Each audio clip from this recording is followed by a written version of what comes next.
안녕하세요. 연애 박사입니다. 이번 시간에는 너무 잘 삐지는 애인 고민이 된다면에 대해 영상을 다뤄보겠습니다. 구독과 좋아요 부탁드립니다. 질문 있으면 박사님에게 댓글을 달아주세요. 연인 관계에서 한쪽이 자주 삐지거나 화를 내는 상황은 많은 커플들이 겪는 문제입니다.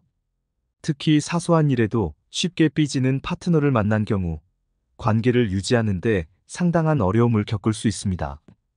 이런 상황에서 너무 잘 삐지는 애인을 만나는 게 답일까? 라는 의문이 들 수 있습니다. 이 문제에 대해 깊이 있게 살펴보고 가능한 해결책을 모색해 보겠습니다. 1. 잦은 삐짐의 원인 이야기.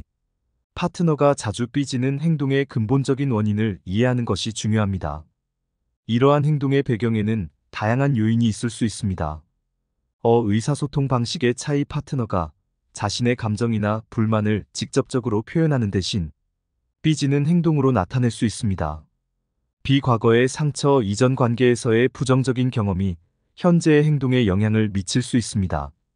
C. 자존감 문제. 낮은 자존감으로 인해 사소한 일에도 쉽게 상처받고 민감하게 반응할 수 있습니다. D. 애착 스타일. 불안정한 애착 스타일을 가진 사람은 관계에서 더 많은 확신과 안정감을 필요로 할 수 있습니다. 이 스트레스나 개인적인 문제. 일상생활의 스트레스나 개인적인 고민이 관계에 영향을 미칠 수 있습니다. 2. 잦은 삐짐이 관계에 미치는 영향. 파트너의 잦은 삐짐은 관계에 다양한 부정적인 영향을 미칠 수 있습니다. 정서적 소진. 지속적으로 파트너의 기분을 달래야 하는 상황은 정서적으로 매우 소모적일 수 있습니다. 비의사소통의 단절. 삐진 파트너가 대화를 거부하면 효과적인 의사소통이 어려워집니다. C. 불안감 증가. 언제 파트너가 다시 삐질지 모른다는 불안감이 관계의 즐거움을 감소시킬 수 있습니다. D. 자책감 유발. 파트너를 계속 실망시키고 있다는 자책감에 시달릴 수 있습니다. 이 관계의 불균형. 한쪽이 항상 사과하고 달래는 역할을 하게 되면 관계의 균형이 깨질 수 있습니다. 3. 해결을 위한 접근 방법. 잘 삐지는 애인과의 관계를 개선하기 위해 다음과 같은 방법을 시도해 볼 수 있습니다. 열린 대화 시도하기. 파트너와 함께 이 문제에 대해 솔직하게 대화를 나눠보세요. 서로의 감정과 생각을 이해하려 노력하는 것이 중요합니다. 비감정의 근원 찾기. 파트너가 왜 그렇게 쉽게 삐지는지 그 근본적인 이유를 함께 찾아보세요. 이를 통해 서로를 더 깊이 이해할 수 있습니다. 시. 명확한 의사소통 규칙 정하기. 불편한 점이 있을 때 어떻게 표현할지, 어떻게 대화를 나눌지 등의 규칙을 함께 정해보세요. D. 전문가의 도움받기. 커플 상담이나 개인 상담을 통해 전문가의 조언을 구하는 것도 좋은 방법입니다. 이. 자존감 향상 활동. 파트너의 자존감 향상을 위한 활동을 함께 해보는 것도 도움이 될 수 있습니다. F. 긍정적인 강화. 파트너가 감정을 잘 표현했을 때 이를 칭찬하고 격려해주세요. G. 인내심 갖기. 행동의 변화는 시간이 걸립니다. 꾸준히 노력하고 인내심을 가지는 것이 중요합니다. 4. 자기 돌봄의 중요성.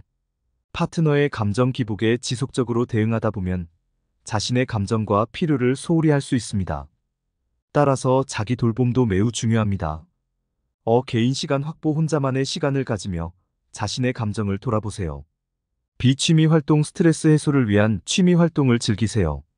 C. 지지. 네트워크 유지. 친구나 가족과의 관계를 통해 정서적 지지를 받으세요. D. 건강관리. 규칙적인 운동과 충분한 휴식으로 신체적, 정신적 건강을 유지하세요. 5.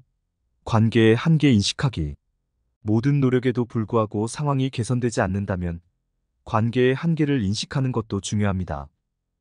변화의 의지. 파트너가 변화의 의지를 보이지 않는다면 관계의 지속 여부를 재고해 볼 필요가 있습니다. B. 자신의 행복. 지속적인 스트레스로 인해 자신의 행복과 안녕이 위협받고 있다면 결별을 고려해 볼 수 있습니다. C. 건강한 관계의 기준. 현재의 관계가 건강한 관계의 기준에 부합하는지 객관적으로 평가해 보세요. D. 미래에 대한 전망. 현재의 상황이 개선될 가능성이 있는지, 미래에 대한 긍정적인 전망이 있는지 고민해 보세요. 6. 균형 잡힌 시각의 중요성. 너무 잘 삐지는 애인을 만나는 게 답일까? 라는 질문에 대한 명확한 답은 없습니다. 각 관계마다 상황과 맥락이 다르기 때문입니다. 중요한 것은 균형 잡힌 시각을 가지고 관계를 바라보는 것입니다. 파트너의 잦은 삐짐이 관계에 부정적인 영향을 미치고 있다면 이를 개선하기 위해 노력해야 합니다. 그러나 동시에 자신의 감정과 필요도 소홀히 해서는 안 됩니다. 상호 존중과 이해를 바탕으로 한 건강한 관계를 추구해야 합니다. 때로는 관계를 유지하는 것보다 헤어지는 것이 더 나은 선택일 수 있습니다. 하지만 이는 충분한 노력과 고민 끝에 내려야 할 결정입니다. 관계에서 얻는 긍정적인 측면과 부정적인 측면을 객관적으로 평가하고 장기적인 관점에서 자신의 행복과 성장을 고려해야 합니다. 결국 건강한 관계는 서로를 이해하고 존중하며 함께 성장해 나가는 과정입니다. 파트너의 잦은 삐짐이 이러한 건강한 관계의 형성을 방해한다면 이를 개선하기 위해 노력해야 합니다. 그러나 이 과정에서 자신의 감정과 필요를 무시해서는 안 됩니다. 관계는 두 사람이 함께 만들어가는 것입니다. 한 사람의 노력만으로는 관계를 개선하기 어렵습니다. 파트너도 변화의 필요성을 인식하고 함께 노력할 때 진정한 개선이 가능합니다. 따라서 파트너와의 열린 대화를 통해 서로의 감정과 생각을 나누고 함께 해결책을 모색하는 것이 중요합니다. 마지막으로 모든 관계에는 어려움이 있습니다. 완벽한 관계는 존재하지 않으며 모든 관계는 노력과 이해, 그리고 시간이 필요합니다. 잘 삐지는 파트너와의 관계도 마찬가지입니다. 중요한 것은 서로를 이해하려는 노력, 개선하려는 의지, 그리고 함께 성장하려는 마음가짐입니다. 이러한 요소들이 갖춰져 있다면 어려움을 극복하고 더 강한 관계로 발전할 수 있을 것입니다. 이상 마치겠습니다. 연애박사였습니다. 모두 건승하시고 구독, 좋아요 부탁드립니다.